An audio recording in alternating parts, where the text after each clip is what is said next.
Hello, my name is Marcin Bielewicz. I'm working in National Center for Nuclear Research, Świerk, near Warsaw.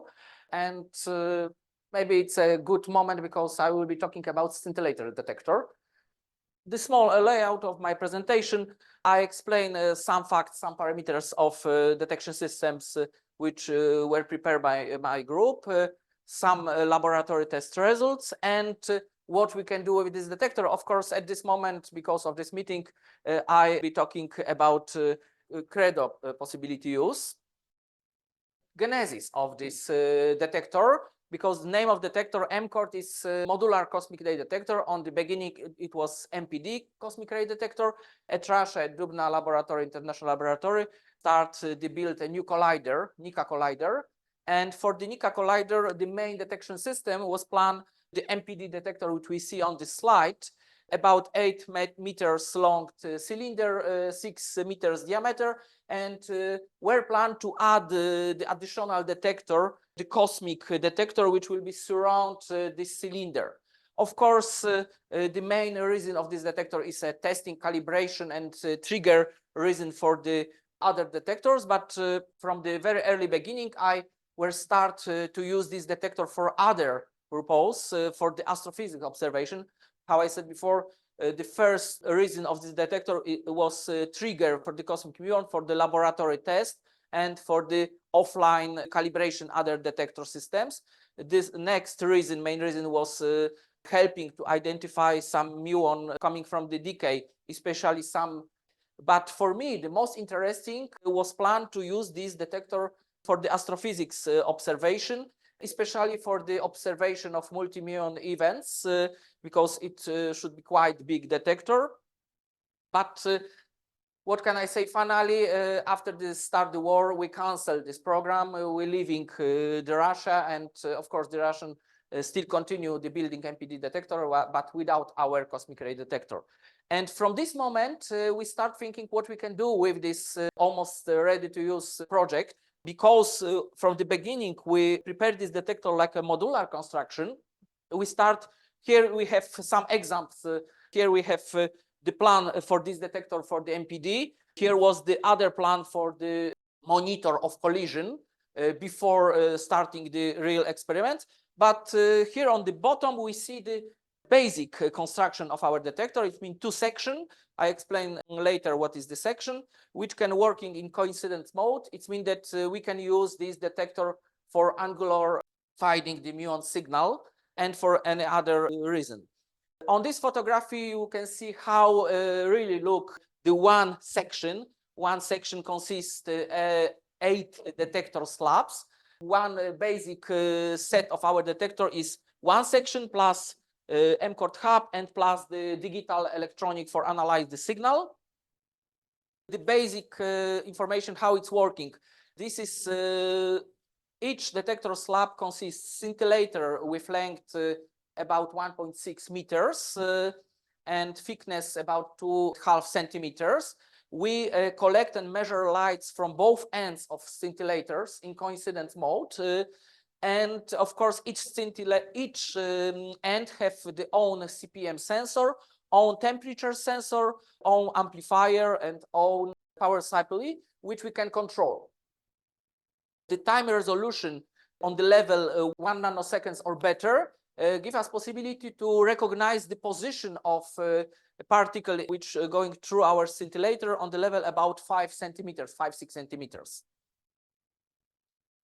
Here you can see how we construct our scintillator. Inside each scintillator, we have fiber. Here we have the construction to connect fiber with CPM sensor, which is located on these electronic boards.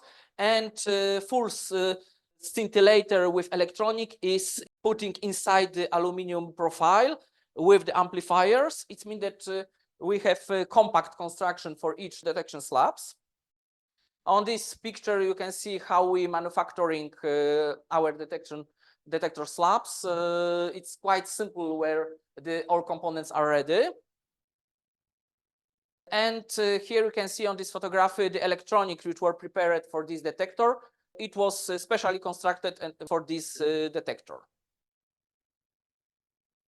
Some facts about our analog front-end electronics. This part of electronics is inside the aluminum profile. How I said before, each CPM sensor have the temperature sensor. We have possibility to calibrate the CPM, each CPM separately, and to communicate this analog front-end part electronics with the hub. This is the second part of our analog electronics. We use the CAN protocol. The hub do not convert the physical signal, only changing the type of cables. It means that between the detector slabs and this hub, MCORD hub, we're using the USB-C cables, but not standard. We're using the best USB-C cables with transfer on the level 20 gigabytes per second. But from this hub, we transfer the physical signal to the digital part by using another type of cable, SAS cables. The same type of cables are using to the hard drive matrix in some servers. But the main function of the hub is prepare the different voltage which we're using in our system. And we're programming this hub by using the simple MicroPython language. And how it looks like the full electronic systems. After the analog part, we transfer signal to the analog digital converters, and next is analyzed by a digital system based on FPGA chips. And the one FPGA plate can working with 32 channels. It means that if we have more channels, more than 2 sections, we need more plates. And for this, when we're using more plates, FPGA plates, we can use the micro TCA systems to improve these systems. Data processing, or what we receive after working of the systems, we can receive 3 types of trigger signal. The first, the fastest, we can receive after about 1 microseconds, this time including the time of transfer signal through the cables. But the final trigger signal with full information about signal, we can receive after time about 10 microseconds. And of course, after preparing this, we start measuring, not only simulation was on the beginning, measuring the real systems in our laboratory. First step was measuring inside the special black box. We're using this for the testing the scintillator before putting inside the aluminum cover. This system, of course, gives us possibility to testing the plastic, how it's working with very simple electronics. The next step was measuring of electronics. Each electronic consists some analog digital and digital analog converters, and we must make a good calibration for these converters to using a real value of voltage, ampere, temperature. And here we have example of result of this measuring. The first graph shows us stabilization of our analog front systems. We can see that after when we turn on voltage, the power, after about 2 hours, our system is start working stable. And next, in many hours, the changing of voltage is less than 1 millivolts. On the second graph, we can see the factors, calibration factors for our calibration. It's simple linear function. We have 2 parameters and a b, and we see for each analog front and with scintillator, we have different points, calibration points. And of course, we have average value. It means that if we do not have calibration for one detector slabs, we can use this average value. It's quite good. It's quite enough. The first step is testing of detector slabs. First of all, in a configuration like this, that we use 3 detection slabs plus these 2 scintillators, which working like our hodoscope. We measure the efficiency of our systems, and how some person told before, the plastics detector give us a big efficiency. It means that efficiency is on the level 99%. It means that almost all muon signal we can detect. And of course, we measure the time resolution. And here is interesting facts, because on the beginning, we start using scintillator with fiber with diameter 1 millimeter. And next, we're changing the fiber for the bigger diameter, 2 millimeters. And we can see how we change the time resolution. It was big change. Of course, this fiber is much, the cost is much bigger because this is not standard fiber, but without any changing of plastic construction and other things, electronics, we can improve our time resolution about 20% by changing only fiber. And final steps is measuring full construction. On this, we are on this stage now. We're preparing the GUI programs to the working with our detectors. We are start testing the system with coincidence. Here we can see a simple example of signal. We have many muon tracks between two layers, and we can analyze this signal. We can analyze this. And what we can do with this, how I said before, after the cancel Dubna program, we start thinking what we can do with this detector. Of course, this is very interesting because one of my interest area is muon tomography. I'm talking for this tomography, not muonography, but it's the same. Because these systems we was thinking to use to muon tomography inside the mine. For example, we start talking with one copper mine at Poland to put the detector very deep on the level about 1 kilometer and start to trying to find the changing intensity above us. This is possible, but not for me. It's not only enough to have a good angular resolution, but very useful is if we have possibility to put detector in few location, for example, in one shaft, give us much more information when we looking for three-dimensional information.